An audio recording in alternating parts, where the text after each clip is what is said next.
김용민 브리핑.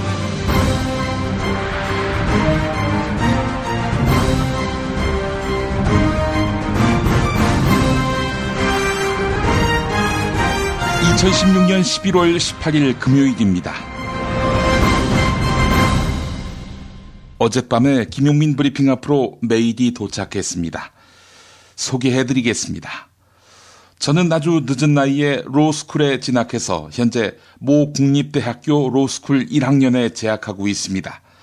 이런 시국에서조차 탄핵을 위한 한 걸음조차 내디딜 수 없는 우리 헌법 체계의 무력함에 좌절과 답답함을 느끼다가 헌법 교수님의 아이디어를 듣고 수강생 몇몇이 전율을 느껴 이렇게 글을 씁니다.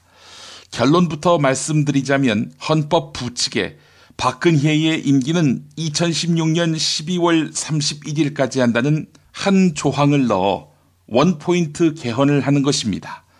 현재 야당에서 탄핵을 망설이는 주요 이유로 새누리당 소속 권성동 법사위원장의 성향, 헌법재판소 재판관들의 보수성, 또 장시간의 시간 소요 등이 꼽히는 것으로 알고 있습니다. 발상을 전환해 헌법 개정 한 번으로 박근혜를 당장 끌어내릴 수 있습니다.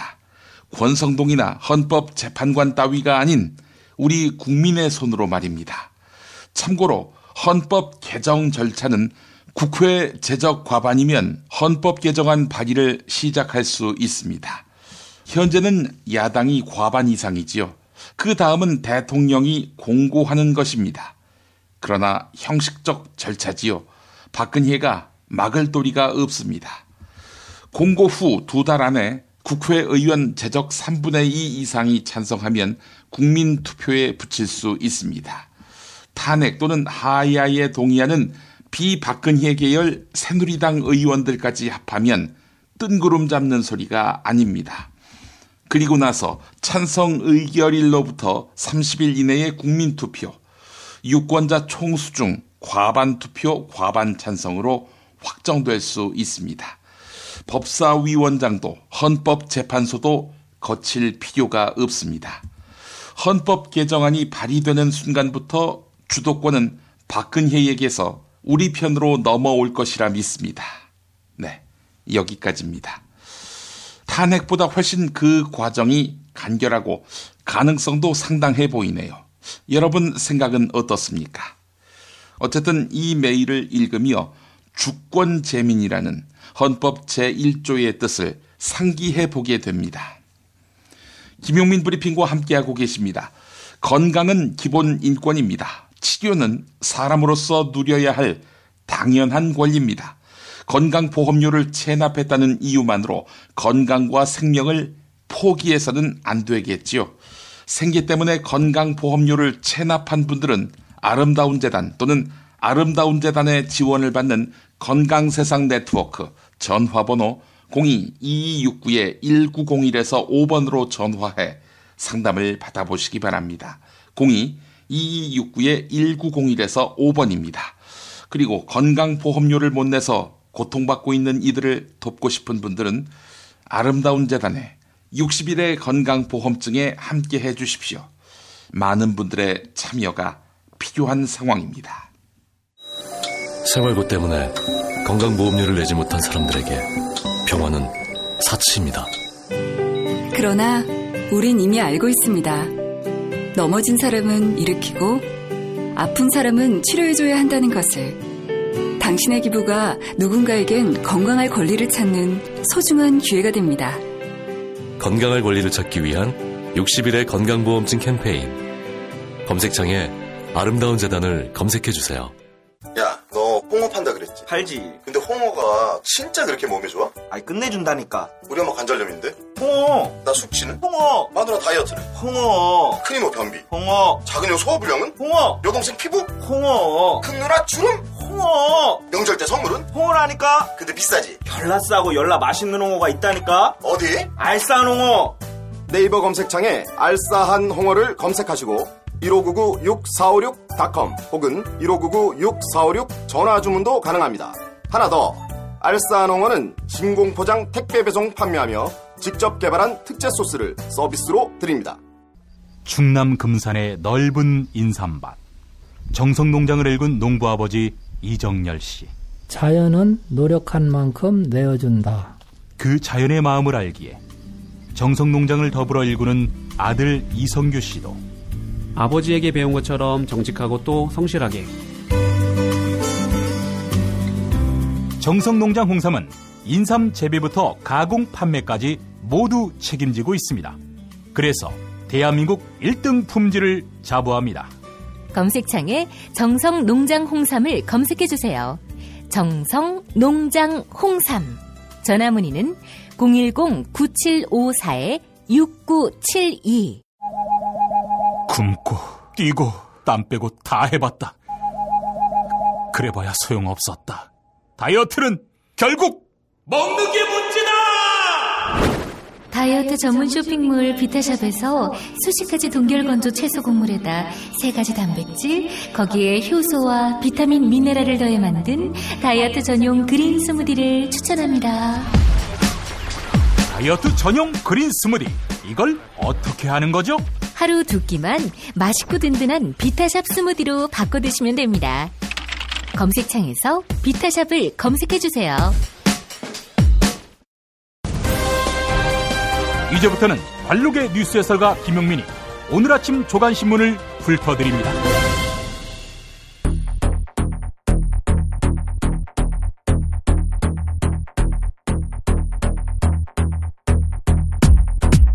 주요 뉴스 보겠습니다.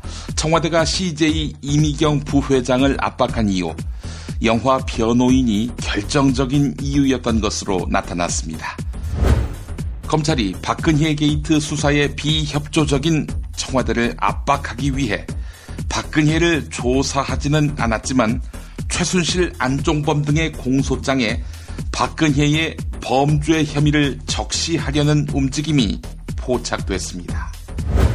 그도 그럴 것이 안종범이 박근혜가 미르재단의 명칭과 임원진 면면, 기금을 증액하라는 지시까지 꼼꼼히 챙겼다, 이렇게 진술했기 때문입니다.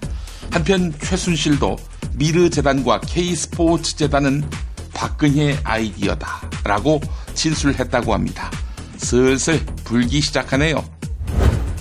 정윤회가 중앙일보와 인터뷰를 했습니다. 제 느낌입니다만 최순실 정유라에게 학을 뗀 것 같습니다. 나는 오래전에 손을 뗐다. 최순실은 성실히 수사받는 게 중요하다. 정유라 성적 특혜에 대해서는 어쩌겠나, 늦었지만 지금이라도 바로잡을 수밖에 없지 않나, 이랬다고 합니다. 최태민이 26년 전 박정희가 죽은 후에도 박근혜를 팔아 대기업을 압박해 돈을 뜯어낸 것으로 확인됐습니다. 최태민이 돈을 뜯으면서 이런 말도 했다고 하는군요.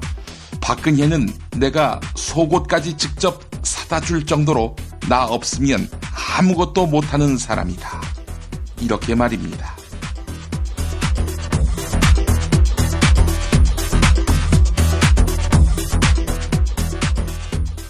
문화체육관광부 관계자들은 청와대가 CJ그룹을 압박한 결정적인 이유가 영화 변호인 때문이었다, 이렇게 증언했습니다. 영화 변호인 아시죠?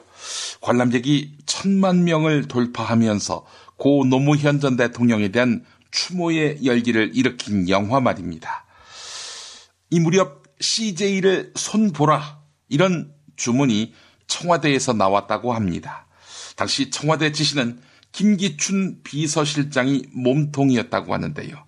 곧 문화체육관광부에 전달됐다고 합니다. 네, 박지원 국민의당 비상대책위원장 말대로 태어나지 말았어야 할 김기춘의 지시였습니다. 영화 자백에 의문의 출연을 한 영화배우 김기춘 말입니다. 한겨레 보도였습니다. 검찰 조사를 받은 조원동 전 청와대 경제수석이 대통령 박근혜에게 또 다른 뇌관이 될 것으로 보입니다. 2013년 조원동 당시 경제수석은 손경식 CJ그룹 회장에게 이미경 부회장의 퇴진을 압박하며 VIP의 의중이다, 이렇게 말했다고 합니다.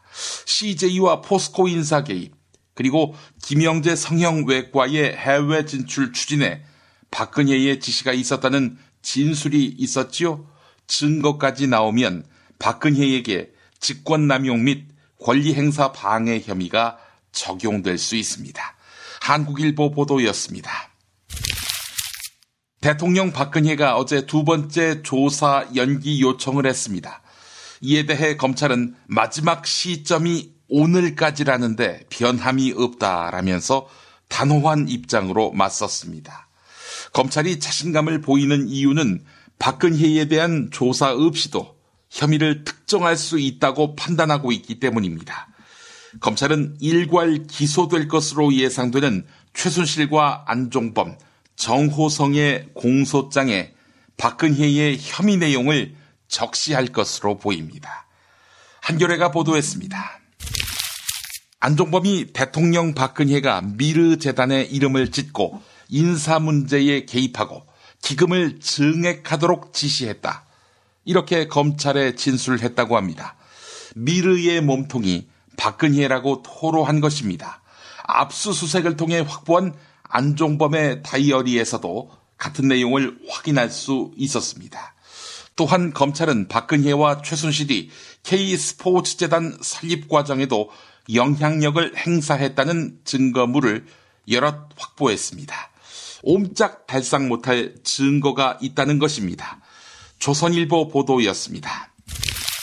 박근혜가 정호성을 통해 기업체가 돈을 내서 민간재단이 만들어진다. 관심을 갖고 지켜보라는 뜻을 전해 주었다고 최순실이 검찰에서 진술했습니다.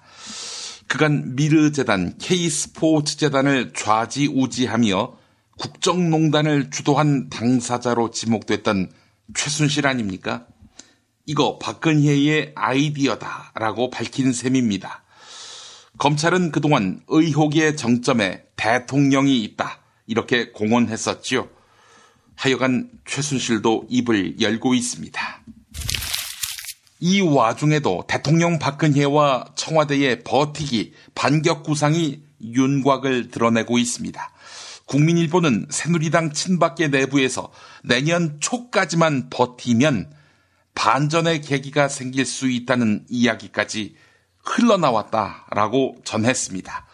새누리당 이정현 대표가 내년 1월 조기 전당대회를 제안한 것도 같은 맥락으로 보이는데요. 청와대와 친박계는 사정정국을 조성해서 정치 불신을 심화시키면 보수 지지층을 결집시킬 수 있다고 보고 있습니다. 이어서 새누리당 전당대회를 열어서 여론 반등을 노린다는 계획인데요. 네, 이때 반기문을 내세우겠죠? 대형 수사 경험이 풍부한 전현직 검사들은 대통령 박근혜가 탄핵 절차가 자신에게 불리하지 않다고 보는 것 같다라고 풀이했습니다. 탄핵 심판이 시작될 때까지 최소 2개월에서 3개월가량의 시간이 걸리고요. 그 사이에 여론이 가라앉으면 보수 세력을 중심으로 반전을 꾀할 수 있다. 이렇게 생각하는 것 같다는 이야기입니다. 네, 2개월에서 3개월 사이에 반기문을 등장시키면 된다. 이렇게 보고 있는 것 같습니다. 동아일보 보도였습니다. 하지만 동아일보부터 미몽을 깨라고 질타합니다. 촛불은 바람이 불면 꺼지게 된다는 친박 돌격대 새누리당 김진태 의원의 발언은 현재 여권 주류의 인식을 대변한다. 그 바람이라고 하는 것이 반기문 바람일까요? 하지만 친박계가 자숙은커녕 전국을 진영 대결 프레임으로 몰고 가는 데 대한 보수 진영 내부의 우려도 커지고 있다. 자칫 대통령 박근혜를 살리려다가 보수 전체가 부패 기득권 집단으로 내몰릴 수 있다는 것입니다. 이 걱정은 중앙일보도 하고 있습니다. 국민들의 민심을 읽지 못하고 대통령 박근혜가 반격을 노리고 있다는 사설 소개하겠습니다. 지도력, 도덕적 정당성마저 갖지 못한 친박계 지도부가 사태 수습의 주체가 되겠다고 한다. 손바닥으로 하늘을 가리는 가당찮은 언급이고 적반하장이다. 새누리당 이정현 대표와 친박 지도부가 정말로 나라를 걱정한다면 국민 앞에 석고대죄하고 하루속히 물러나는 게 마땅하다. 네. 한편 중앙일보는 이런 제목의 사설도 실었습니다. 최순실 의혹의 중심 박 대통령 언제까지 버틸 건가, 이겁니다. 박근혜의 최순실 게이트가 닉슨의 워터 게이트와 닮은 꼴로 전개되고 있습니다. 세계일보 국기현 워싱턴 특파원 기자 수첩 읽어보겠습니다. 워터게이트 사건은 야당인 민주당의 선거대책본부에 공화당이 도청장치를 설치한 사건이다. 닉슨은 경찰을 동원해 이를 단순 가택 침입 사건으로 처리하는 등 수사를 방해했고 검사를 해임하기도 했다. 닉슨의 거짓말은 민심을 악화시켰고 그의 사임으로 이어졌다. 닉슨은 마지막까지 버텼지만 그 말로는 결국 사퇴였다. 이런 내용입니다. 비선실세로 알려진 정윤회가 월간 중앙과 인터뷰를 가졌습니다. 정윤회는 최순실과 이혼을 하기 전까지는 국정농단 같은 문제가 전혀 없었다, 이렇게 밝혔습니다. 본인이 대통령 박근혜에게 직언을 하는 구조여서 최순실이 나설 수 없었다는 것입니다. 또한 최순실은 정윤회가 박근혜에게 신뢰를 받는 것을 질투했으며 그런 이유가 이혼을 하게 된 배경 가운데 하나였다, 이렇게 이야기했습니다. 정윤회 박근혜 관계 새롭게 조명해야 할 필요가 있겠네요. 중앙일보 보도였습니다. 최태민 일가가 26년 전에도 대통령 박근혜를 등에 업고 대기업으로부터 돈을 뜯어냈던 것으로 확인됐습니다. 새마음 봉사단의 후신인 근화봉사단에서 포항제철, 대우그룹 같은 기업들로부터 10억이 넘는 돈을 모금했던 것입니다.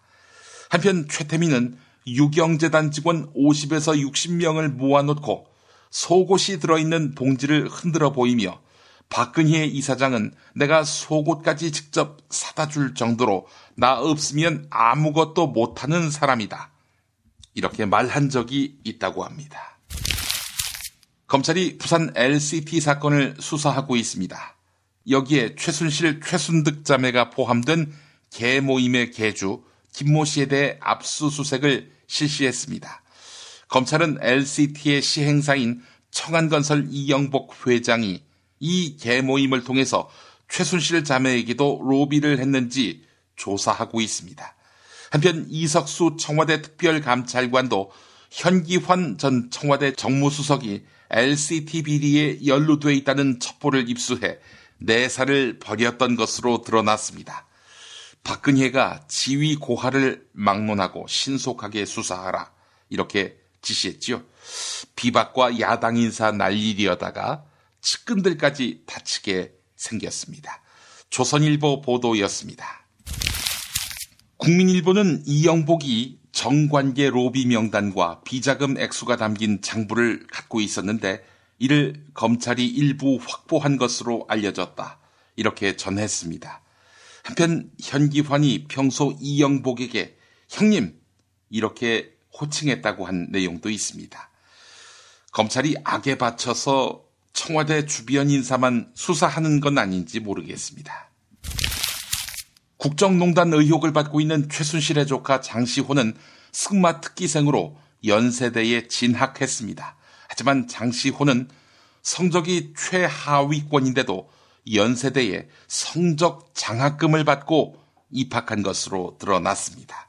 현대 고등학교에 재학하며 대부분의 과목에서 가를 받았던 장시호. 네, 여기서 가는 가나다 할 때 가가 아니라 수미 양가할 때 가겠죠.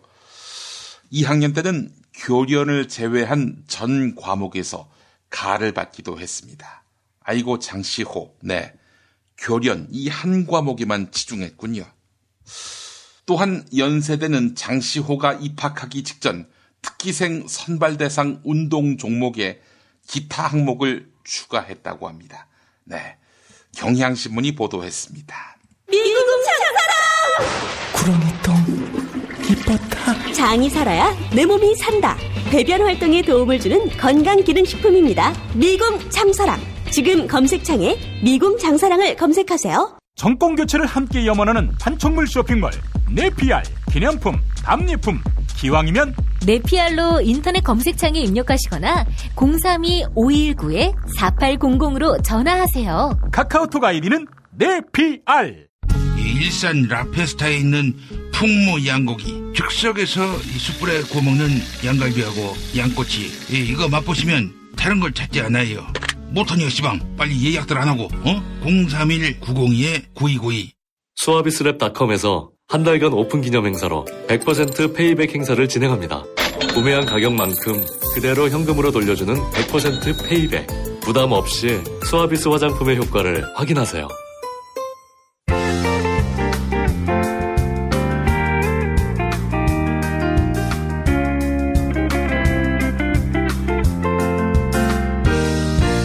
여러분 안녕하십니까? 지금부터 전국 16개 시도교육청과 무관한 2016학년도 뉴스 듣기 능력평가를 시작하겠습니다. 가정이나 사무실 차량 안에 계시는 애청자 여러분께서는 팟캐스트의 음량을 알맞게 조절해 주시고 답안을 작성해 주시기 바랍니다. 모든 문제는 한 번씩만 들려드리니 잘 듣고 지시에 따라 물음에 답하시기 바랍니다. 이제 시작하겠습니다. 대화를 듣고 남자의 마지막 말에 대한 여자의 응답으로 가장 적절한 것을 고르시오. 카카, 큰일 났습니다. 뭐가 또 큰일 났어요? 11월 19일 바로 내일 헌법을 지키자라고 쓰고 박근혜를 지키자로 읽는 보수단체 촛불 시위에 5천만 인구 빼기 촛불 좀비 100만에서 4,900만이 모인다고 합니까? 할 수 없네. 내일 나가서 여러분과 함께 나라를 지키겠습니다. 이런 취지로 연설을 할 거니까 연설문 초안을 만들어서 최 선생님께 컨펌 받아오세요. 그게 아닙니다. 최순실과 안종범이 슬슬 불고 있습니다. 카카가 시켜서 미르재단, K스포츠재단 만들었고 기업들 삥 뜯었다고 말입니다. 아니, 그게 무슨 소리야? 내가 시켰다니. 이것들이 징역 할인 받으려고 나를 범죄자로 만들려는 거야? 그건 그렇고, 아니 검찰은 왜 이렇게 피의 사실을 언론에다가 흘리지? 응? 검찰이 이래도 되는 거야? 카카, 노무현 때 우리는 즐기지 않았습니까? 그리고 피의 사실 공표, 이걸 트집 잡아봐야 아무도 호응하지 않습니다. 도리어 카카가 비리를 감추려 든다, 수사를 기피한다, 이런 얘기만 나옵니다. 그래서 마치 쫓겨나다시피 물러난 미국 대통령 닉슨의 말로를 보는 것 같다. 씹새끼, 어디서 넥슨을 우느네? 넥슨하고 딴 거래한 건 우병우야. 카카, 넥슨이 아니고 닉슨입니다. 닉슨이 이 사건 때문에 스스로 대통령직에서 물러났지요. 미국 민주당 선거운동 지휘본부가 있었던 워싱턴 DC의 한 호텔에서 광범위한 도청이 있었는데 알고 봤더니 배후에 닉슨이 있었던 겁니다. 사건 이름이 도청을 했던 호텔, 이 호텔의 이름에서 나왔는데 이 호텔 이름이 뭔지 아십니까? 알지?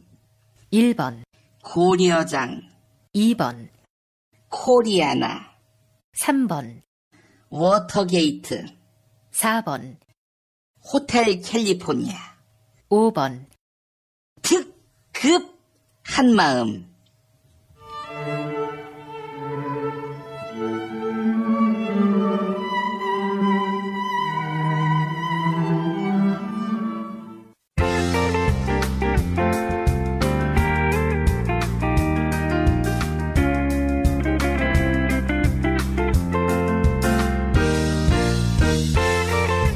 수고하셨습니다.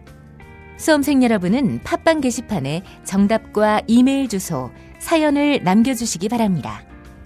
당첨자는 다음 정규방송일 2부 마무리 부분에 발표합니다. 이상으로 전국 16개 시도교육청과 무관한 뉴스 듣기 능력평가를 모두 마칩니다.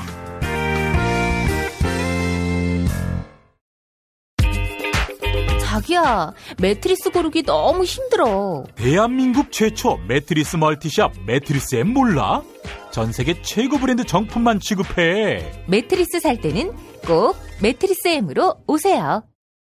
카카, 큰일 났습니다. 뭐가 또 큰일 났어요? 주진우가 아리랑치기배를 만나서 전치 18주의 중상을 입었답니까? 그게 아닙니다. 주진우가 함세홍 신부와 함께 카카와 카카 아버지 시대를 탈탈 털어서 낸 책이 날개 돋친 듯 팔리고 있습니다. 무슨 책인데? 악마 기자와 정의 사제.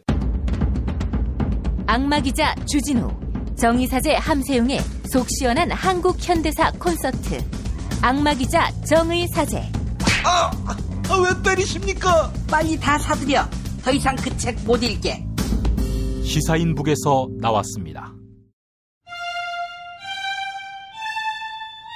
김재준, 문익환, 안병무, 서남동 등 한국 현대사의 암흑기, 민족과 역사 앞에 비치됐던 시대의 지성이 움튼 학교, 한신대학교 신학대학원.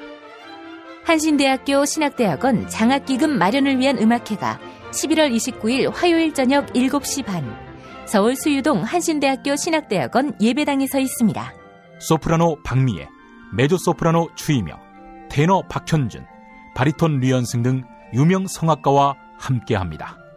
입장권은 전석 5만 원이며 02-2125-0111로 문의하시기 바랍니다.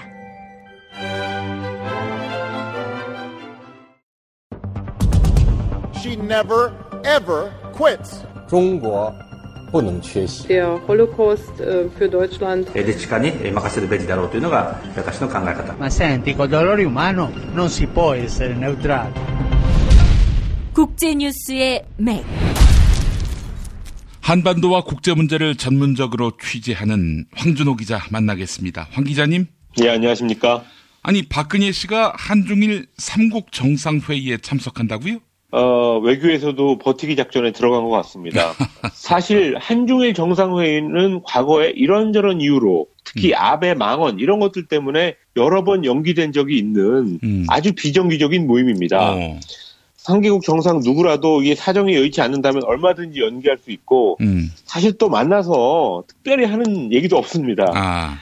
그렇기 때문에 중국에서는 국가주석이 아니라 총리를 보내가지고 한국과 일본에 불만을 사기도 했었는데 박근혜 씨가 지금 껍데기만 대통령인 그런 상황에서 굳이 회의를 하고 또 참석을 하겠다라고 하는 거는 이 대통령직 사수 이 목표 하나 말고는 다른 이유가 없지 않나 이렇게 해석이 되고 있습니다. 예, 사실 중국하고 일본이 박근혜의 현재 처지를 모르지 않을 텐데요. 그렇다면은 아니 바빠 죽겠는데 그런 사람하고 무엇하러 회담을 하나? 이런 생각에 회담을 무산시킬 수도 있지 않을까 이런 생각을 해보는데요. 예, 제가 보기에도 그럴 가능성이 충분히 있다고 봅니다. 이게 날짜가 아직 확정은 안 됐지만 도쿄에서 한 다음 달 20일경에 열릴 예정이니까 대략 한 달 정도가 남아 있습니다. 예. 그런데 뭐 그 사이에도 박근혜 최순실 스캔들에 관한 기사가 이어질 거고 또 검찰, 특검 이런 데 수사에서 새로운 내용이 나올 수도 있습니다. 물론 뭐 촛불 시위도 역시 계속될 거고요. 예. 한국은 어제 대통령 참석 의사를 강력히 밝혔기 때문에 만약에 이 정상회담이 안 열리게 된다면 이거는 중국과 일본이 틀어버렸기 때문이다. 이렇게 유추할 수 있습니다. 예. 뭐 언제 퇴진할지 모르는 사람이라서 정상회담 파트너로 인정 못하겠다. 이런 메시지를 두 나라가 보내는 건데요. 예. 박근혜 씨가 정상회의 참석 고집했다가 뜻하지 않은 정말 큰 암초를 만날 수도 있을 것 같습니다. 뭐 설령 하더라도 일본과 중국이 격이 낮은 국가의 대표자를 내세울 수도 있는 거 아니겠습니까? 그런 방식도 있습니다. 예. 그거 아주 개망신 아닙니까, 그거는? 그렇습니다. 예. 예. 외교장관을 내보낸다거나 그렇다면 아주 개망신이 될 것 같습니다.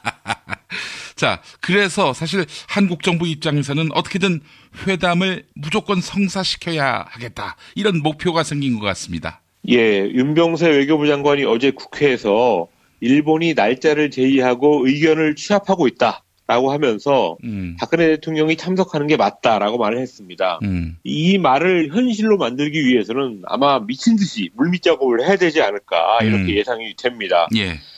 만약 회담 성사가 안 돼서 박근혜 씨를 보는 중국과 일본의 어떤 부정적인 시각이 확인이 된다면 윤 장관은 뭐 거의 책임을 지고 자리에서 물러나야 될지 모르는 그런 상황입니다. 예. 근데 요미우리 신문이 이미 지난 12일 기사에서 예. 일본이 제안한 날짜에 대해서 중국이 난색을 보였다라고 전한 것을 보면 외교부의 역량을 아주 총동원해야지 성사될까 말까 하는 그런 상황인 것 같습니다.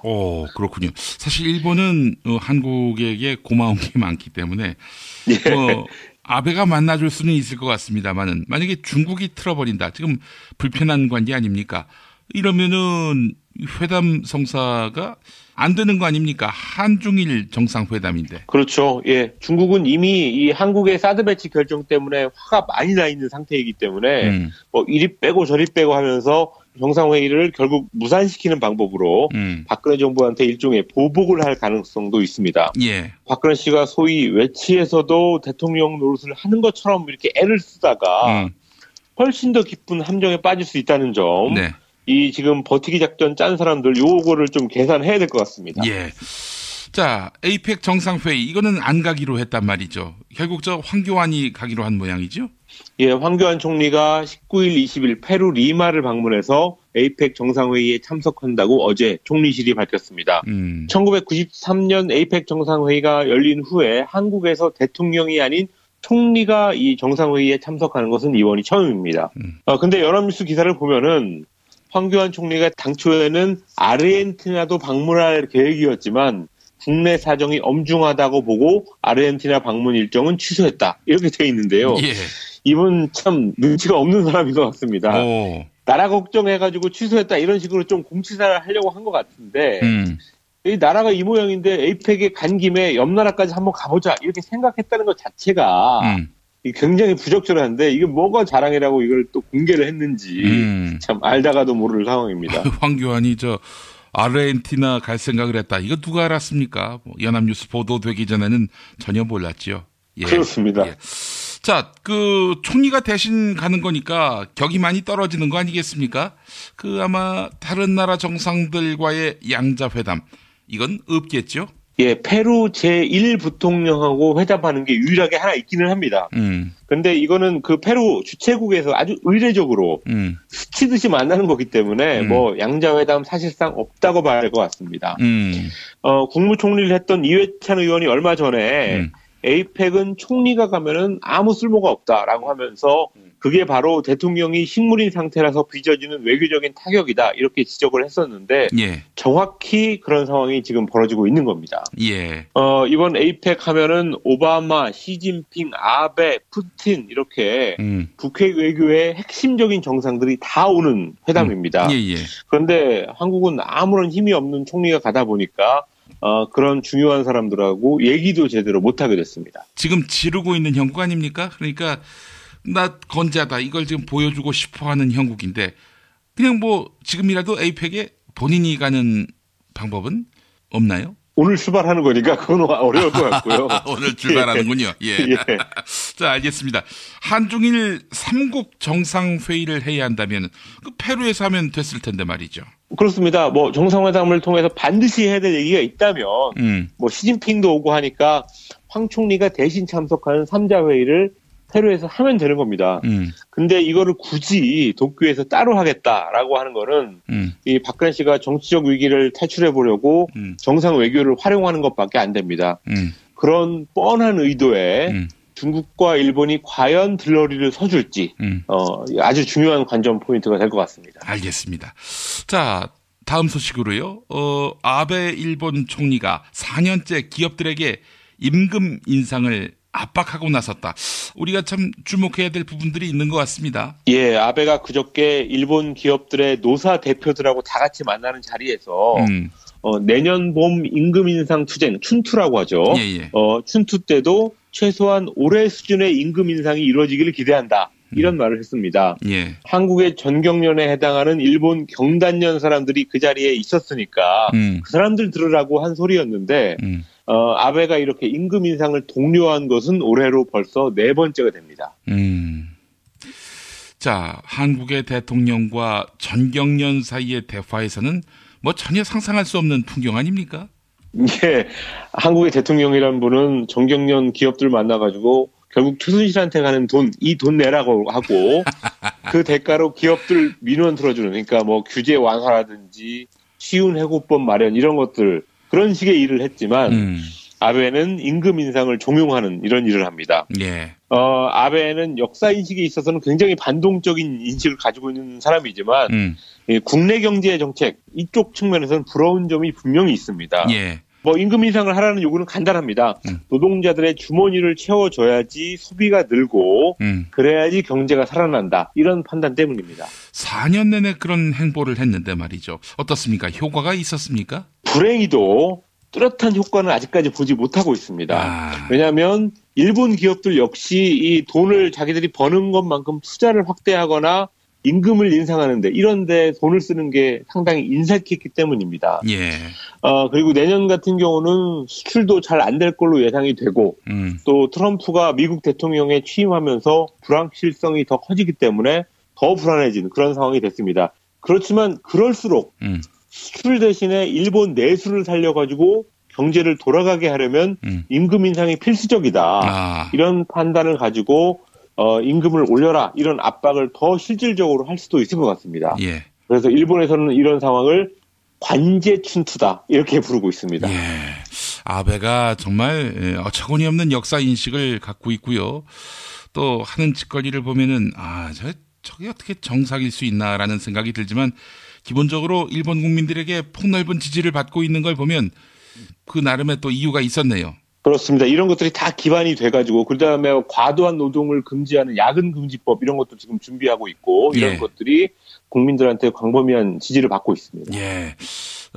극우 반동적인 노선을 걷는 듯 보이지만 또 다른 측면에서는 이렇게 굉장히 전향적인 대안을 갖고 있다는 점. 그렇습니다. 그리고 또 외교에서도 제가 몇 번 말씀드렸지만 러시아하고 지금 뭐 철도를 연결한다, 가스관을 연결한다 이런 것들을 하는 걸 봐서는 우리나라처럼 이렇게 미국 일변도에 그런 단세포적인 외교를 하지 않는 그런 기술도 보여주고 있습니다. 예.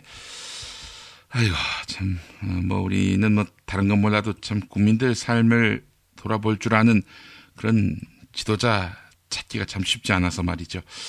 속히 이 박근혜 체제를 종식시켜야 될 것 같습니다. 황준호 기자님 한 주 동안 고생하셨습니다. 예, 감사합니다. 야, 딴지마켓 좀 봐봐. 이담채 김치 게시판 지금 보고 있어? 왜요? 뭐가 문제 있나요?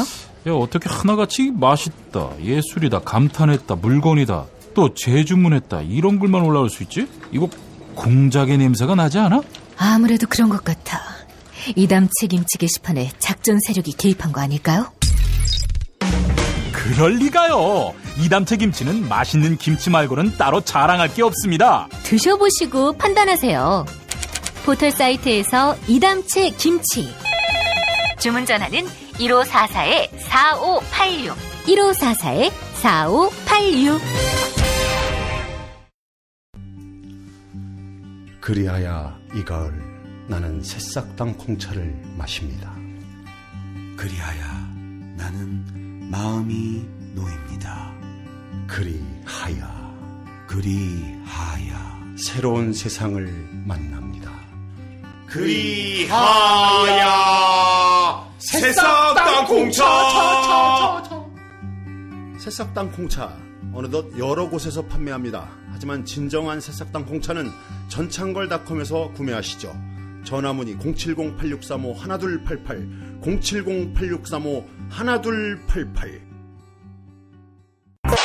공화국 참치논평 구이동 대양 참치를 맛보지 못한 국민 여러분은 진정한 참치 맛을 보기 위한 강도 높은 중대 조치를 취하실 계획을 표명하시고 곧장 구이동으로 달려오시기 바란다. 참치에 대한 체질적인 거부감과 적개심을 노골적으로 드러내는 분도 구이동 대양 참치에 오시면 추호도 용납할 수 없는 포악무도한 폭식 행위를 자행할 것이다.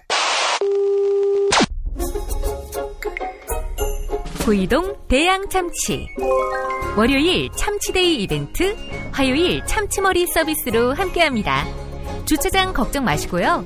대중교통은 서울 지하철 2호선 구의역 2번 출구에서 5분 거리입니다. 대양 참치 구의점 02-455-8087.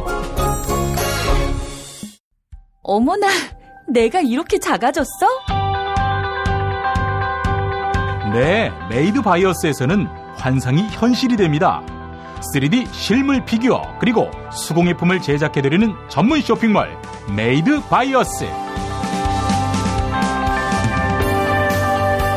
사진만 보내주세요. 나만의 피규어를 제작해드립니다. 갖고 싶고 선물하고픈 나만의 수공예품을 만들어드립니다. 메이드 바이어스 판매금의 1%는 아름다운 사회를 만드는 데 기부합니다. 주소창에 madebias.co.kr을 입력하세요. 하루 2차례 대한민국과 지구촌의 오늘을 정직하게 비춰드립니다. 권력이 진실을 압도하는 세상. 김용민 브리핑은 작은 희망의 불씨가 되겠습니다. 민중의 소리 이완배 기자와 함께하는 경제의 속살.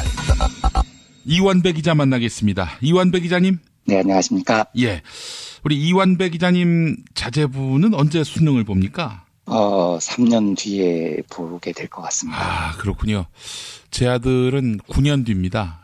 그런데 오늘 페이스북 곳곳에서 우리 애가 하니까 아들이 딸이 수능을 봤다 하면서 시험장 앞을 촬영한 사진이 올라올 때마다 야, 이거 곧 순번이 돌아오는구나 하는 생각에 마음이 좀 먹먹했습니다. 아유, 참 대한민국 국민들 바쁩니다. 그렇죠. 할 일이 너무 많습니다. 네, 수능 뒷바라지도 해야지, 혁명도 해야지. 네. 참.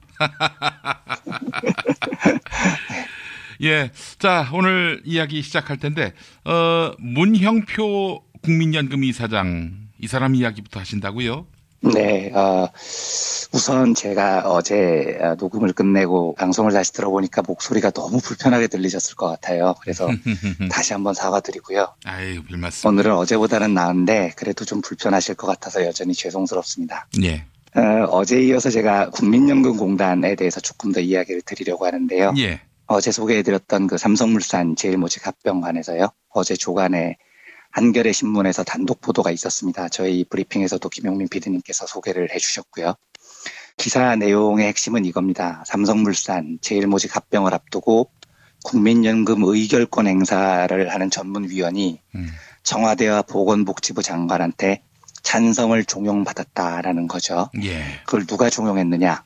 당시 보건복지부 장관이었던 문형표 전 국민연금공단 이사장. 예. 이 사람이 복지부 장관 신분으로 전화를 해서 합병에 찬성해달라 이렇게 종용했다는 겁니다. 그런데 지금 이 대목을 들으신 분들 중에 이거 좀 이상한데 하고 생각하시는 점이 있다면 그분은 정말 매우 뉴스에 감각이 뛰어나신 겁니다. 예. 이게 어떤 대목에서 이상하셔야 되냐면요. 제가 분명히 말씀드릴 때 문용표라는 사람이 작년 5월이나 6월쯤에 복지부 장관 신분으로 국민연금 전문위원한테 압박 전화를 걸었다는 거죠. 그리고 복지부는 국민연금공단의 상위 기관입니다. 국민연금공단이 복지부 소속이니까요. 예. 그러니까 이제 장관이 자기 밑에 산하기관 사람이니까 마음 놓고 전화를 걸어서 압박을 했다는 거겠죠. 그런데 제가 뉴스를 읽으면서 뭐라고 말씀드렸냐면 당시 복지부 장관이었던 문형표 현 국민연금공단 이사장 이렇게 말씀드렸습니다. 그러면 이제 조금 이상한 게 느껴지실 수도 있을 겁니다. 과거에 상위기관 장관이었던 사람이요. 예. 지금 직책이 하위기관인 국민연금공단의 이사장이라는 겁니다. 이게 비유를 들자면 복지부 장관을 하다가 국민연금공단의 이사장이 됐다는 건 대통령을 하던 사람이 다음 정부에서 국무총리를 하는 격이에요. 그러니까 이게 공직사회에서는 거의 발생하지 않는 일이거든요. 합참의장 하다가 갑자기 사단장 할 수는 없는 거지 않습니까? 예. 경찰청장 하다가 갑자기 종로경찰서장을 할 수는 없는 거예요. 이건 말이 안 되는 겁니다. 예. 그런데 문형표 이사장은 작년에 복지부 장관으로 일을 하다가 이 사람이 이제 왜 옷을 벗냐면 그 메르스 사태를 하도 개판으로 처리를 해서 예. 책임을 지고 작년 8월에 장관에서 물러난 겁니다. 그런데 4개월 만에 국민연금공단 이사장이 됩니다. 근데 물론 이걸 단순하게 생각하면 뭐 박근혜 특유의 회전문 인사다, 돌려막기다 이렇게 볼 수도 있죠. 예. 하지만 복지부 장관 출신을 복지부 산하기관의 기관장으로 보내는 건 너무 이상한 겁니다. 예. 그러니까 박근혜 입장에서 문형표를 예를 들어서 정말 죽어도 써야 되겠다. 쟤는 의리가 있는 애다. 뭐 이렇게 생각을 했다면 장관했던 사람이니까 고용복지수석 비서관 이렇게 썼으면 제가 이해를 했을 겁니다. 물론 그렇게 써도 잘못된 건 마찬가지죠. 예. 하여튼 뭐 문형표를 꼭 써야 되겠다면 그런 식으로 써야 했던 겁니다. 그런데 복지부 장관 출신을 복지부 산하기관장으로 보낸 건 정말 이해가 안 되는 겁니다. 그러면 여기서 이제 합리적으로 추정을 해봐야 됩니다. 박근혜가 메르스로 쫓겨난 문영표를 굳이 다시 꺼내 썼다면 그 믿을 만한 사람을 왜 국민연금을 관리하는 곳에 보냈을까? 이건 곧 국민연금을 장악하겠다는 의도가 있었다고 저는 봅니다. 그러니까 박근혜가 집권 후반기에 국민의 재산인 국민연금을 지 멋대로 다양하게 활용할 생각이 있었다고 저는 생각을 합니다. 그러니까 지금 한번 생각을 해보십시오. 지금 복지부 장관이 누구냐면 정진엽 씨예요. 근데 정진엽 장관은 의사 출신입니다. 정형외과 의사거든요. 예. 그러면 이 정형외과 의사가 국민연금에 대해서 뭘 알겠습니까? 네. 의사 시절에 게다가 이 장관으로 우러러봤던 사람이 경제학 박사 문영표인데 이 문영표가 자기 산하기관장으로 있는 국민연금 공단의 이사장이 됐다고 해서 정진엽 장관이 문영표를 좌지우지할 수 있을 것 같습니까? 저는 절대 불가능하다고 생각을 합니다. 의사가 더구나 경제학 박사를요. 예. 결국은 박근혜가 의사 정진엽을 보건복지부 장관에 경제학 박사인 문영표를 국민연금공단 이사장에 갖다 놨다는 건 장관한테는 보건 쪽만 책임지게 시키고 국민연금을 주무르게 하는 건 전적으로 문영표한테 맡기겠다는 뜻이죠. 그러면 이제 여기서부터 여러 갈래로 추정이 가능합니다. 만약에 박근혜나 최순실이 국민연금을 이용해서 삼성물산 합병을 도왔고요. 그 다음에 200억 원이 넘는 돈을 삼성으로부터 받았다면 박근혜 최순실 콤비가 그렇게 생각을 했을 수 있었을 겁니다. 야, 이 국민연금 편하네. 요거 마음대로 쓸 수 있으면 재벌들한테 삥 뜯기가 훨씬 쉬워지겠구나. 이렇게 생각했을 가능성이 높죠. 야. 왜냐하면 국민연금이 대부분 재벌 회사들의 주요 주주니까요. 이거 협박하기도 쉬운 겁니다. 저는 그렇게 생각했을 거라고 봅니다. 이럴 가능성도 있습니다. 최순실 입장에서는요. 야, 내가 삼성합병 도와줬더니 200억이 넘는 돈이 땡겼어. 그런데 이 일에 문영표가 참 큰 공을 세웠어. 그러면 이제 큰애 언니 찾아가는 거죠. 언니, 형표 오빠는 참 좋은 사람이야. 형표 오빠 잘 챙겨줘. 뭐 이랬을 수도 있었을 것 같습니다. 예. 또 뭐 이런 상상도 가능합니다. 삼성이 합병을 성공한 이후에 최순실이 박근혜한테 문영표 장관이 참 큰 공을 세우셨습니다. 이런 진재벌적이고 훌륭한 분이 국민연금을 관리하면 우리 삼성에 큰 힘이 됩니다. 라고 삼성이 최순실이나 박근혜한테 이렇게 문영표를 밀었을 가능성도 있습니다. 하지만 이 세 가지 추정 중에 뭐가 맞던 한 가지 확실한 건 문영표는 지금 국민연금관리공단 이사장을 하고 있으면 안 된다는 겁니다. 예. 삼성이 밀었건 최순실이 밀었건 박근혜가 예뻐했건 박근혜가 국민연금을 통제를 해서 재벌들에게 더 뜯어내려고 했건 어떤 의도였던지 간에 국민연금을 그따위로 특정 재벌의 지배구조 확립을 위해서 쓴 인간은 이게 국민의 돈이에요. 더구나 이건 세금하고도 다릅니다. 세금은 국가 보고 쓰라고 주는 돈이지만 국민연금은 나중에 국민에게 돌려줘야 되는 돈입니다. 이 돈을 그런 데 쓴 문영표는 그 자리에 있을 자격이 없는 겁니다. 몇 가지 더 살펴봐야 할 게 있습니다. 문영표가요. 이사장을 하기 전에 국민연금관리공단 전임 이사장이었던 사람이 최광이라는 사람입니다. 예. 이분도 그 경제학자 출신이래요. 그런데 이 국민연금관리공단의 시스템이 이렇습니다. 그러니까 기관장인 이사장이 있는데요. 이 이사장이 전권을 휘두르는 구조가 아닙니다. 연금을 직접 굴려서 어디다 투자할지를 결정하는 기금운용본부장이라는 직책이 있어요. 물론 이제 직책상 보면 기금운용본부장은 이사장 아래에 있죠. 그런데 힘이 막강합니다. 그래서 어떤 기금운용본부장은 누구 백을 타고 왔느냐에 따라서 이사장보다 더 큰 위세를 부릴 때도 있습니다. 왜냐하면 국민연금의 그 막대한 무려 500조 원이나 되는 돈이요. 이게 우리나라 정부 1년 예산보다도 훨씬 많거든요. 예. 이 돈을 어디다 투자할지 결정하는 사람이 바로 기금운용본부장입니다. 그런데 문영표지의 이전 이사장이었던 최강 이사장은 국민연금관리공단 안에서 평가가 나쁘지 않았던 사람입니다. 원래 돈을 관리하는 사람은 꼼꼼해야 돼요. 그런데 이 최강 이사장은 굉장히 꼼꼼한 사람입니다. 평판이 그렇더라고요. 예. 그래서 최강 이사장의 별명이 최주임이었대요. 국민연금관리공단에서요. 예. 금고지기는 원래 꼼꼼해야 됩니다. 돈이 나갈 때 꼼꼼하게 살펴봐야 돼요. 그래서 꼼꼼한 금고지기들은 사고를 잘 안 치죠. 그런데 이 최강 이사장 당시에 국민연금이 삼성물산 합병을 찬성해 줄 때죠. 기금운용본부장이 누구였냐면 홍완선이라는 사람입니다. 그런데 이 홍완선이라는 사람은 최경환 의원하고 대구고 동기동창이에요. 그러니까 이 홍완선이 보건복지부 장관이었던 문영표하고 짝을 지어서 기금운용본부를 국민연금관리공단으로부터 독립하자 이렇게 주장을 했습니다. 그러니까 이 국민연금에 있는 돈을 최강 이사장이 워낙 깐깐하게 굴리니까 아예 독립을 해서 최경환, 홍한선 콤비가 마음대로 주무르고 싶었던 겁니다. 그러니까 이제 최강 이사장이 영 삼성물산 합병에 쉽게 동의를 해줄 것 같지 않으니 최경환, 홍한선 이 콤비가 문영표 복지작관하고 엮여서 합병 찬성을 주도하지 않았나 이런 추정이 가능한 거죠. 예. 그리고 결국은 박근혜 정부가 이 말을 쉽게 안 듣던 최강 이사장을 몰아냅니다. 몰아내고 그 자리에 아예 손발이었던 문영표를 건백시켜서 국민연금을 장악했다는 시나리오가 매우 설득력이 있는 겁니다.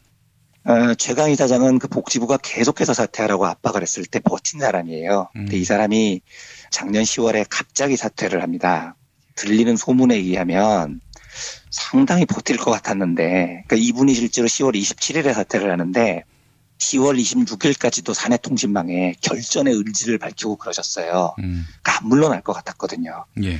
그런데 갑자기 복지부가요, 공식적으로 발표를 합니다.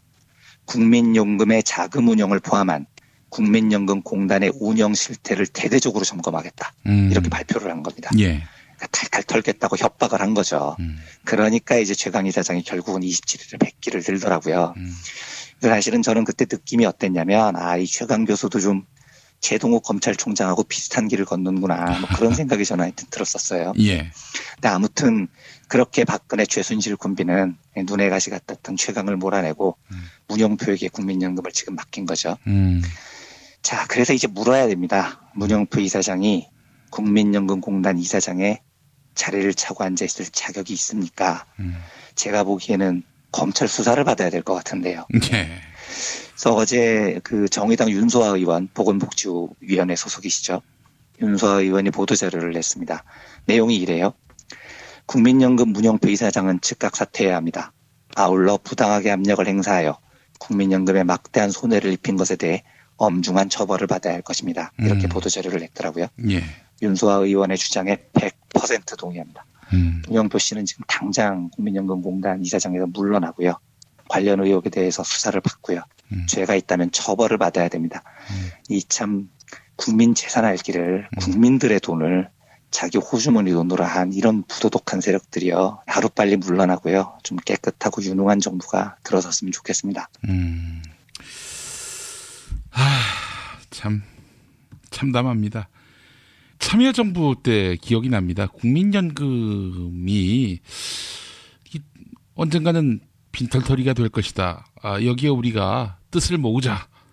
이러면서 시민들이 촛불 집회를 열었는데 뭐 큰 호응이 뒤따르진 않았습니다만은 그래도 국민연금이 굉장히 큰 화두가 됐었는데 말이죠.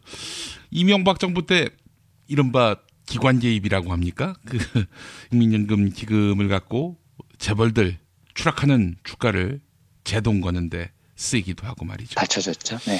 위험한데 마구 투자하고 말이죠. 이제는 또 박근혜 씨 개인의 그 어떤 최순실 콤비 삥뜯기에도 사용을 합니다. 이러니 지금 우리 국민들이 여기에 진짜 열받아야 할 대목이 아닌가 생각이 드는데. 정말 열받는 일이죠. 우리 미래를 이런 식으로 지들끼리 다 챙겨먹는 안타까운 현실입니다. 그렇습니다. 잊지 말아야 되겠습니다. 문형표 그 자리에 있을 자격이 없다는 점을. 예. 다음 이야기 해보겠습니다. 내일 또 대규모 촛불 집회가 예고돼 있습니다. 예. 2016년 11월 역사에 아마 한 페이지를 장식하지 않을까 그런 생각이 드는데 어떻게 보십니까? 제가 이번에 감기에 걸려서 참 여러모로 당황스러웠는데, 물론 이제 제일 크게 죄송했었던 건 김용민 PD님께도 죄송하고요.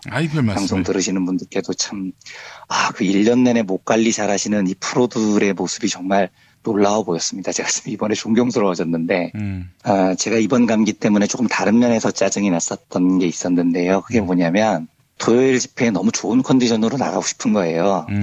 이게 몸이 안 좋으니까 어제는, 몸 안 좋으면 만사가 힘들어지는데 제발 좀 빨리 나아라. 뭐 이게 되게 좀 짜증스러워지더라고요. 근데 이제 몸이 아프지 않았으면 너무 토요일 집회가 가고 싶었었던 거였습니다. 무슨 막 소풍 가는 초등학생들처럼 설레고요.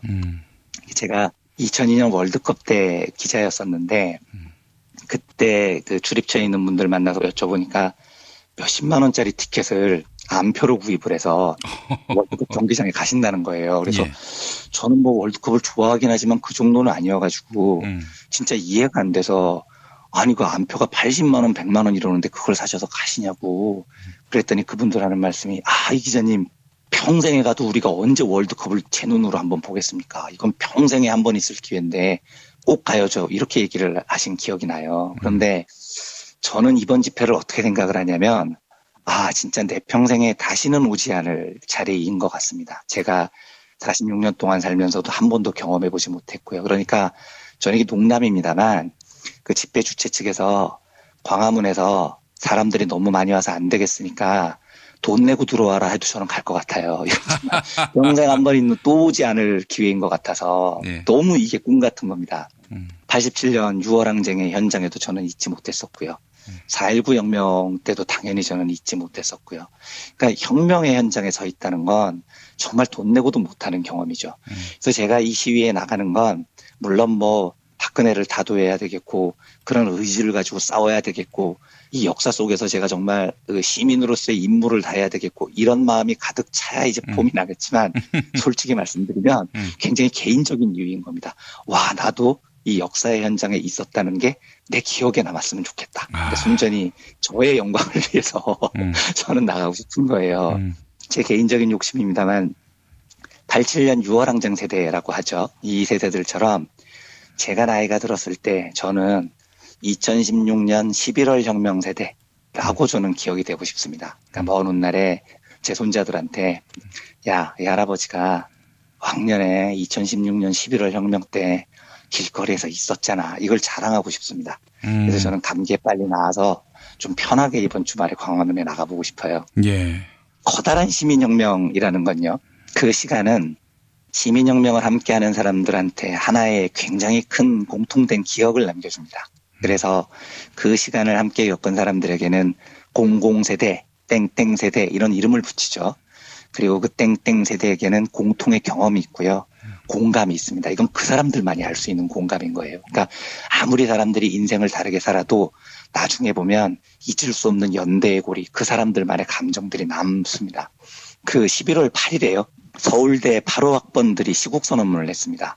서울대라는 것에 대한 거부감을 저희 청취자분들께서 조금만 지워주시면 저는 이 시국선언문이 굉장히 의미가 있었다고 생각을 합니다.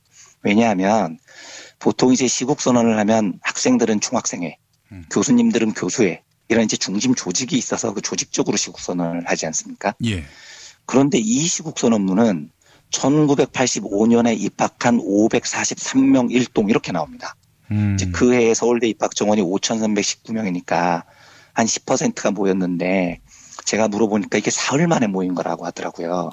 엄청난 조직력이에요. 그래서 제가 너무 궁금해가지고 아니 사흘 만에 543명을 모았다는 건데 누가 모았나요? 이렇게 물어봤더니 이 무슨 학번별 동창회 동문회 이런 게 없거든요. 이게 어떻게 됐냐면 8호 학번 한 3-4분이 모여서 야 우리도 뭔가 해야 되지 않냐? 싶어서 그냥 막 연락을 돌린 거랍니다. 그래서 543명이 사흘 만에 모였는데요. 저게 어떻게 가능해? 지금 8호 학번이면 다들 50대인데 저게 어떻게 모아지냐. 그리고 저분들 다 좋은 대학 나와서 50대 초반이면 다 기득권에서 있는 사람들 같은데 그거 저는 좀 황당하더라고요. 그런데 그 발표된 시국선언문이 나오고 제가 그걸 읽어보고 나니까 이게 어떻게 모였는지 이해가 됩니다. 시국선언문 맨 끝이 어떻게 되냐면 제가 이거 읽어드리겠습니다. 6월 항쟁 세대였던 우리는 1987년 민주화의 성과가 순식간에 무너지는 것을 참담한 마음으로 목격하고 있습니다. 우리는 민주공화국의 주권자로서 30년 전 젊은 날의 약속을 지키고자 하는 6월 항쟁 세대로서 민주주의가 바로 서고 사회각 분야에서 상식과 합리가 통하는 세상을 앞당기기 위해 각자 처한 삶의 현장에서 최선을 다해 노력할 것입니다. 지금 이 6월 항쟁 30년 전의 기억이 있는 겁니다. 이 사람들은 우리는 6월 항쟁 세대야. 민주공화국을 이끌었던 주권자야. 우리가 30년 전에 했던 젊은 날의 약속을 잊을 수가 없어. 이런 공통의식이 있는 거죠. 그리고 이 의식은 정말 잘 안 깨지는 겁니다. 우리가 그 386 하면서 386 정치인들이 많이 변절했다고도 하고요. 온건해졌다고도 하고요. 기회주의적이 됐다고 하고요. 이렇게 정치인들을 그런 면을 봐서 그런데요. 저는 6월 항쟁 세대의 본질, 386 세대의 본질은 정치인을 통해서 보면 안 된다고 생각합니다. 386 정치인들이야 6월 항쟁을 개인 커리어를 위해서 썼는지는 몰라도요. 그래서 국회의원이 됐는지는 몰라도 곳곳에서 살아가고 있는 시민 386들은요. 6월 항쟁을 그렇게 기억하고 있는 겁니다. 30년 전의 젊은 날의 약속. 예. 우리가 민주주의를 열었다. 이런 자긍심에서 살고 있는 거죠. 그래서 이렇게 빠른 속도로 모일 수가 있는 겁니다. 지금 이 브리핑을 들으시는 청취자분들이 100만 명이 넘는다는 거 아닙니까? 근데 이 100만 명이 넘는 청취자분들이라는 거대한 무리는 김용민 PD님께는 제가 좀 죄송스러운 얘기지만 20년쯤이 지났을 때 이 100만 명의 청취자들은 야, 우리가 20년 전에 김용민의 브리핑을 함께 들은 세대야. 이런 동질감을 가질 수는 없을 거예요. 제 생각에는요. 우리가 비록 지금은 브리핑을 들으면서 같은 생각을 나눈다고 해도요. 그런데 이 100만 명의 청취자분들이 브리핑을 듣고 거리로 나서서요. 시민혁명을 완수하면 20년이 지났을 때 야, 우리가 그때 20년 전에 함께 거리를 누비던 세대야. 라는 그런 공감은 저는 반드시 가질 수 있을 거라고 생각을 합니다. 그럼요. 예. 그래서 저는 더더욱 우리가 20년, 30년이 지났을 때 지금의 거리에 나선 우리를 2016년 11월 시민혁명 세대 이렇게 기억이 됐으면 좋겠습니다. 시민혁명의 한복판에 있다는 건 정치적 의미를 떠나서 참여하는 개인에게도 정말 저는 소중한 경험이 될 거라고 믿습니다. 제가 조금 감상적인 이야기이지만 91년 이야기를 자주 드리잖아요. 그런데 예. 오늘은 이상하게 그런 생각이 들었습니다. 내가 너무 이 91년의 어두운 기억에서 못 벗어나고 있는데 내가 정말 나이가 들어서 내 인생을 회고할 때 거의 죽기 직전까지 갔을 때 가장 먼저 가장 중요하게 머리에 남는 생각이 91년 5월의 회한, 서러움, 안타까움 이런 것들로 장식이 되지 말고 그러니까 난 왜 그때 또 잘 싸우지 못했을까? 왜 그때 그 많은 사람들이 죽었는데 지키지 못했을까? 이런 어두운 기억이 제 인생 마지막 부분에 제일 앞에 서 있는 게 아니고요. 야, 2016년 11월 그때 참 행복했다. 이런 그 시민혁명의 기억이 더 크게 남게 된다면 그게 되게 행복할 것 같더라고요. 제 친구들이 묻는데 이제 날씨도 추워지고 우리가 알고 있기로 완변이가 무한도전 광팬인데 벌써 3주째 무한도전 본방을 못 보고 있는데 날씨도 추워지고 거리로 나가는 게 짜증나지 않냐 이렇게 물어보던데요. 예, 천만의 말씀입니다. 네. 이 시민혁명 한복판에 남아 있을 수 있다는 게 정말 영광스러운 거고요. 11월 혁명 세대로 남을 수 있다는 건 더 없는 영광이고요. 예. 그래서 저희 청취자분들 토요일에도 날씨는 조금씩 추워질지 모르겠지만 많이 광화문에 나와주셨으면 좋겠습니다. 예. 또 지방에 계신 분들은 지방 곳곳의 거리에서 우리 11월 혁명 세대가 얼마나 끈질기고 얼마나 민주적이고 얼마나 무섭고 얼마나 위대한가를 예. 이번 주말에 마음껏 보여주고 우리가 역사 속의 11월 세대로 남았으면 좋겠다는 생각에서 이 이야기를 드려봤습니다. 역사를 산다는 말, 그 말이 그렇게 흔히 쓰이는 말은 아닌데 역사를 산다라는 말, 그 말에 참 저는 가끔씩 참 마음이 짠해집니다. 이 말을 문익환 목사께서 쓰신 시 잠꼬대 아닌 잠꼬대에 나와 있는데 역사를 산다. 예. 역사를 산다라는 말을 마음속에 새겨두고 살면 기회주의적으로 살기 참 쉽지 않을 것 같아요. 그럼요. 네, 맞습니다. 예. 네. 내일 광장에서 역사를 살았으면 좋겠습니다. 예. 이완배 기자님 빨리 건강 회복하시고 내일 광장에서 뵙겠습니다. 네, 그러겠습니다. 안녕하세요. 민중의 소리 정혜림 아나운서입니다. 요즘 나라 걱정 많으시죠? 광화문에 150만의 촛불이 피어올랐는데도 꿈쩍도 않는 짝퉁 길라임 대통령. 국정 혼란의 주범이면서도 모르쇠로 일관하는 새누리당을 보면 아주 그냥 속에서 천불이 나시죠? 그 답답한 속을 풀어드리기 위해 민중의 소리가 준비했습니다. 이름하여 우공이산 특강. 혼돈과 멘붕의 대한민국을 성찰하고 민주시민들의 나아갈 길을 함께 생각해보는 자리입니다. 이번 주 일요일인 20일 홍대 입구역 2번 출구 근처 미디어 카페 후에서 1시부터 5시간 동안 열립니다. 강사로는 황교안 총리에게 오방색 끈을 날리며 후련함을 선사하신 더불어민주당 이재정 의원, 친일파 파헤치기 전문가 경희대 김민철 교수, 대통령의 말과 글은 이래야 한다는 걸 알려주실 실용글쓰기 연구소 백승권 대표가 함께합니다. 한 가지 더, 요즘 미국도 장난 아니죠? 트럼프 대통령 당선, 세계는 괜찮은 건지 궁금해하시는 분들을 위해 김만권 박사의 미국 대선 강의도 들으실 수 있습니다. 신청 문의는 1661-0451, 1661-0451로 해주시면 됩니다. 그럼 이번 주 일요일 날 만나요.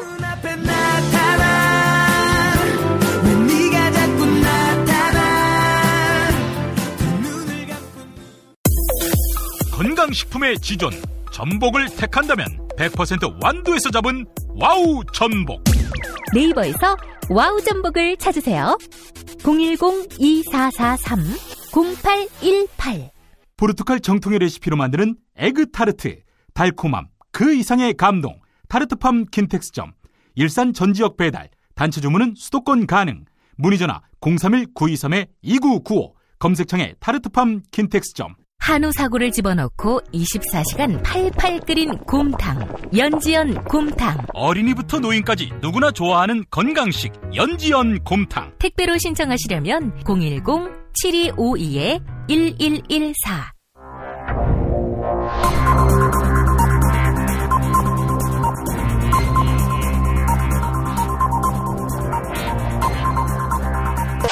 공화국 논평.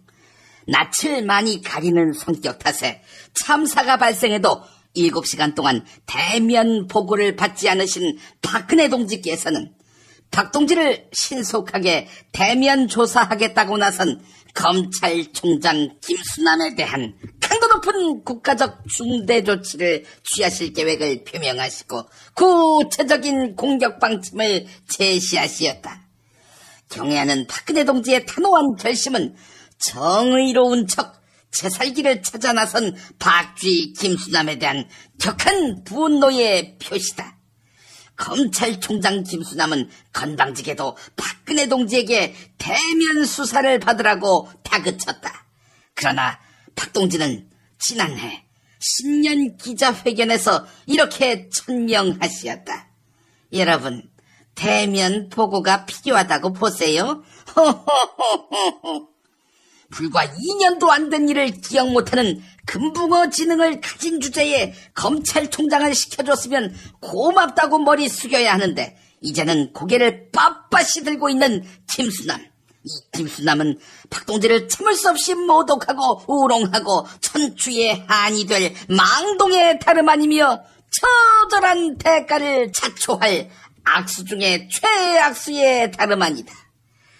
따라서 김수남은 나쁜 사람 문화체육관광부 국장 노태강의 이름을 3년이 지나도록 외우고 있는 박동지의 기억력을 본받아 나쁜 선배 최동욱의 말로를 다시 한번 돌이켜보기를 바란다. 또한 김수남은 비리 혐의를 공개하겠다며 박근혜 동지와 청와대 얼라들이 나눴던 대화나 문자 메시지를 언론에 유출하고 있는데 명백한 피의사실 공표 아닌가. 김수남은 이로써 형법 126조를 어기는 것이다. 3년 이하의 징역 또는 5년 이하의 자격정지의 처벌 규정이 있는 바, 김수남은 스스로 구치소에 들어가서 3년 동안 나오지 말아야 할 것이다. 만약 이를 어긴다면 박근혜 동지에 대한 체질적인 거부감과 적개심을 노골적으로 드러내는 것으로서 추호도 용납 못할 포악무도한 도발 행위에 다름 아니다. 김수남, 목숨이 2개 이수남?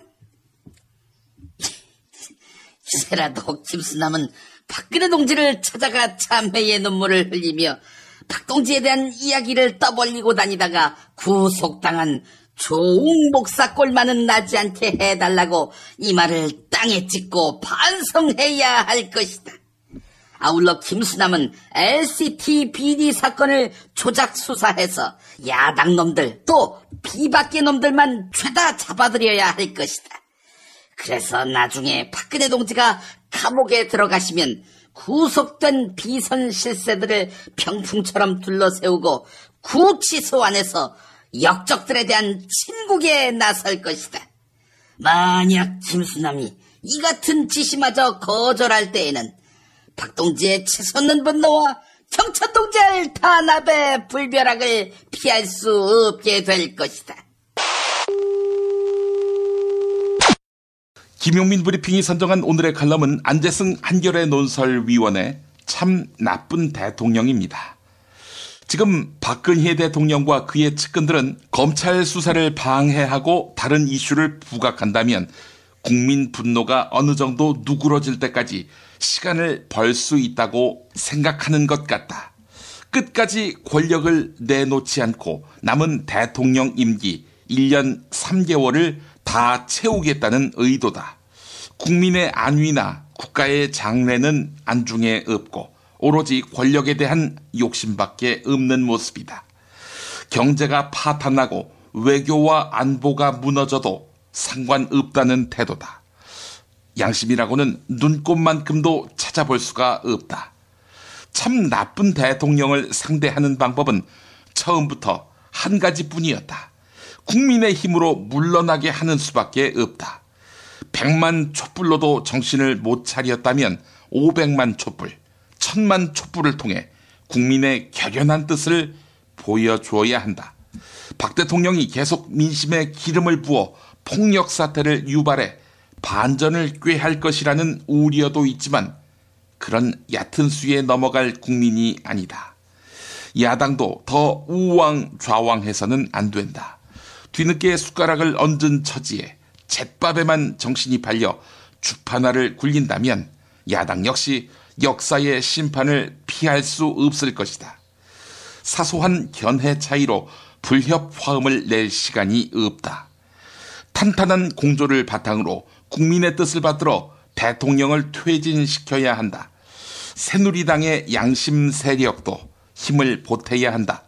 검찰과 경찰, 군의 자세도 그 어느 때보다 중요하다. 최동욱 전 검찰총장이 후배 검사들에게 국민의 검찰로 남을 것인지 권력의 개로 남을 것인지 결단해야 한다. 이렇게 말했다. 모든 공직자가 새겨들어야 한다. 네, 비상한 결의를 해야 할 시점에 온 것 같습니다. 내일 광화문 잊지 않으셨겠죠? 1부 마칩니다.